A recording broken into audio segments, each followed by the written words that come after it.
আসসালামু আলাইকুম সবাই, কি অবস্থা? গোল্ডেন রিং, যাই হোক গোল্ডেন মনে করেন না আবার।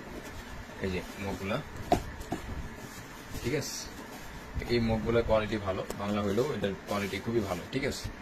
কমের ভিতরে বাজেট ফ্রেন্ডলি, এটা আপনার গোল্ডেন রিং। খুব তো এই হচ্ছে লোগো ডিজাইন চলতেছে। ডিজাইনটা হয়ে গেলে আমাদের এখানে আরো কোয়ান্টিটি আছে, এখানে মলে আরো কোয়ান্টিটি আছে। আমি জাস্ট খালি খুলে দেখালাম যে অনেকে বলে যে ভাই আপনাদেরকে অ্যাডভান্স করবো, টাকা মাইনা দিবেন নাকি? ভাই দেখেন এখানে কার্টুনে মিনিমাম 50 পিসের মতো হইলেও আছে এখানে মিনিমাম, ঠিক আছে।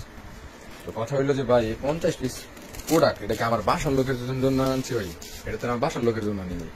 এইখানে যে এই মগটাতে যে আমি তো ছবি পোস্ট ভিডিও পোস্ট করবো ভাই, এই মগটাতে যে এই যে এই লোগোটা যে প্রিন্ট করবে, এটা বাসার লোকের লোগো না, বাসার লোকের ছবি বলে। এই মগের ভিতরে হলো যে আমার নিজের ছবি, এটা না মানা গেল ভাই। এটা তাও এক সাইডে দিচ্ছি, দেখেন আরো প্রিন্ট টেস্ট করবো দেখি না, এই সাইড ফাঁকা রাখছি। তো এইগুলা এতগুলা মগ এগুলা বা এত এত হাজার হাজার টাকা দিয়ে কিনে এগুলা কি আপনার কয় টাকা অ্যাডভান্স করেন ভাই? হ্যাঁ, 2000, 3000, 10,000 টাকার ভিতরে আপনার কত 2-3 হাজার টাকা অ্যাডভান্স করবেন, বেশি তো করবেন না। 2-3 হাজার টাকা অ্যাডভান্স করে মাইরা দিয়ে 10,000 টাকার প্রোডাক্ট আইন না, কথাটা বুঝেন। আমি কি এই টাকা মাইরা দেন আমার কোনো মানে আছে? তো যাই বলেন নাই বলেন, অ্যাডভান্স মাস্ট করতে হবে, ফিক্সড অ্যাডভান্স করতে হবে আপনার।